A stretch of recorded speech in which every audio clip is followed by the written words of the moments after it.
9時をお知らせします。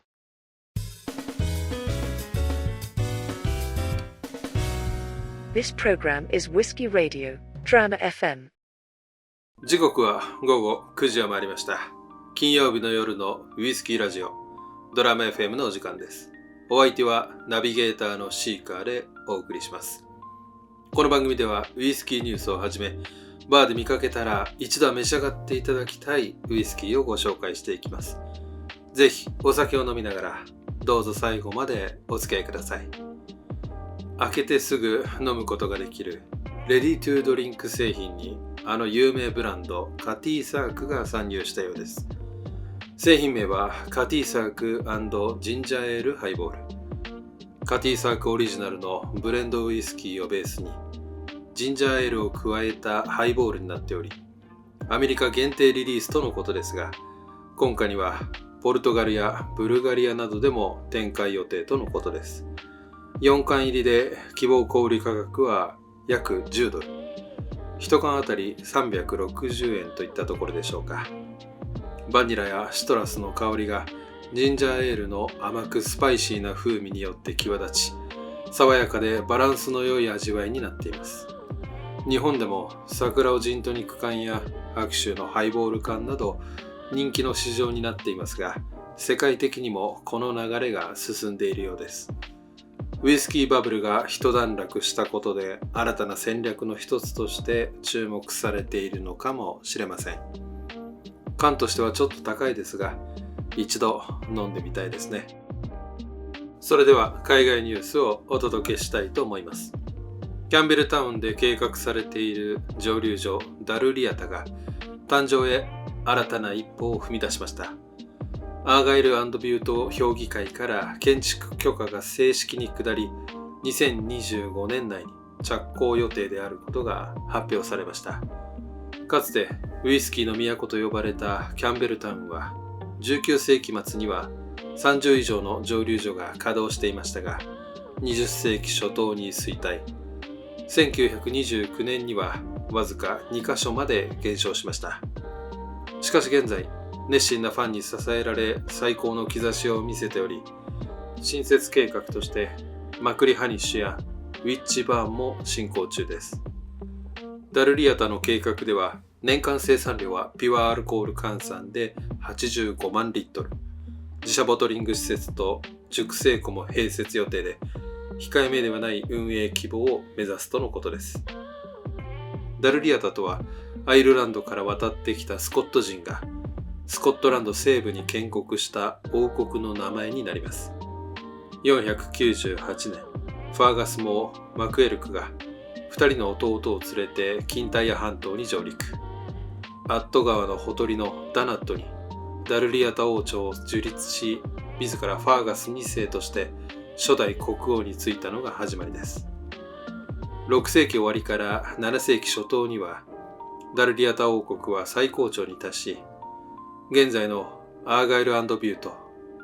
ロッホアバー、そして北アイルランドのアントリウム県までも勢力下に置いていました。その後、ダルリアタ王国とアルバ王国が統一されたことで、ダルリアタの名は歴史の彼方に消えることになりましたが、千数百年の時を経て、キャンベルタウンの新たな蒸留所として、ある意味で復活を果たすという歴史的なロマンを感じます。その意を組んでか、使用大麦にはダルリアタ古代王国の首都ダナットで栽培された地元産大麦を計画しています。シングルモルトがリリースされるまでにはまだまだ時間がかかりますが、非常に楽しみですね。応援していきたいと思います。動画の概要欄に公式サイトのリンクを貼っておきますので、気になる方はぜひチェックしてみてください。ドラム FM では皆さんからのお便りを募集しています。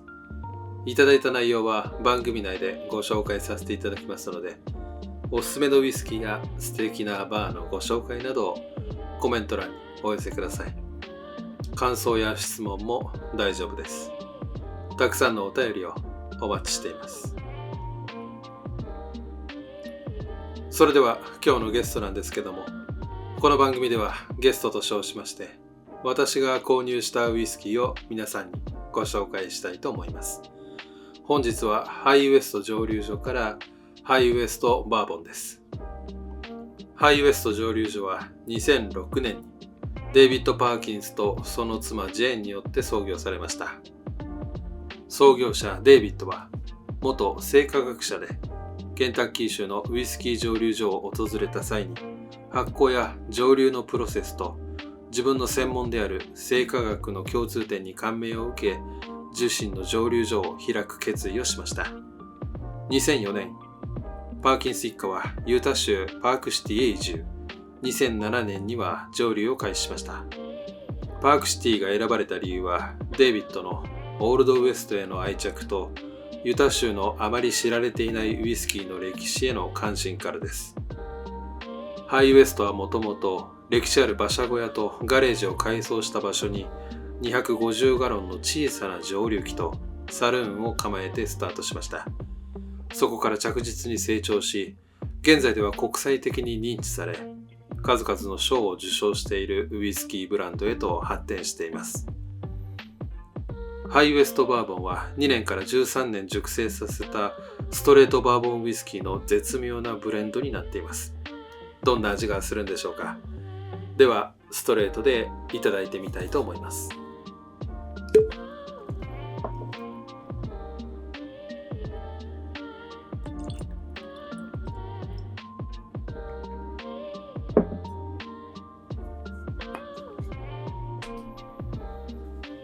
はい、注ぎ終わりました。色味は綺麗なブラウンですね。早速香りからいただいてみたいと思います。トップノートはバニラにコーン。ミドルノートはハードビスケット。ラストノートはキャラメルやアップル。古き良き王道のバーボンの香りがします。では味わってみたいと思います。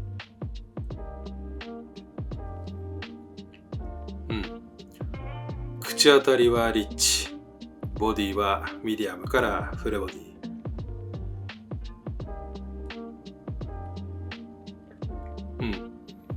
少しだけアーシーなほろ苦さを感じます。キャンディーや蜂蜜のリッチな甘み。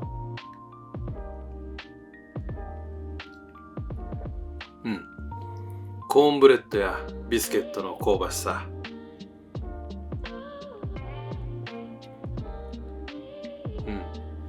ジンジャーやクローブの優しいキック。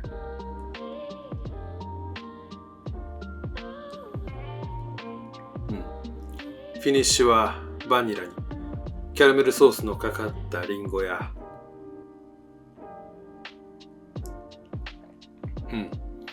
甘くて香ばしい余韻が長く続きます。これはなかなか上品なバーボンですね。以前官邸で行われたウイスキー外交で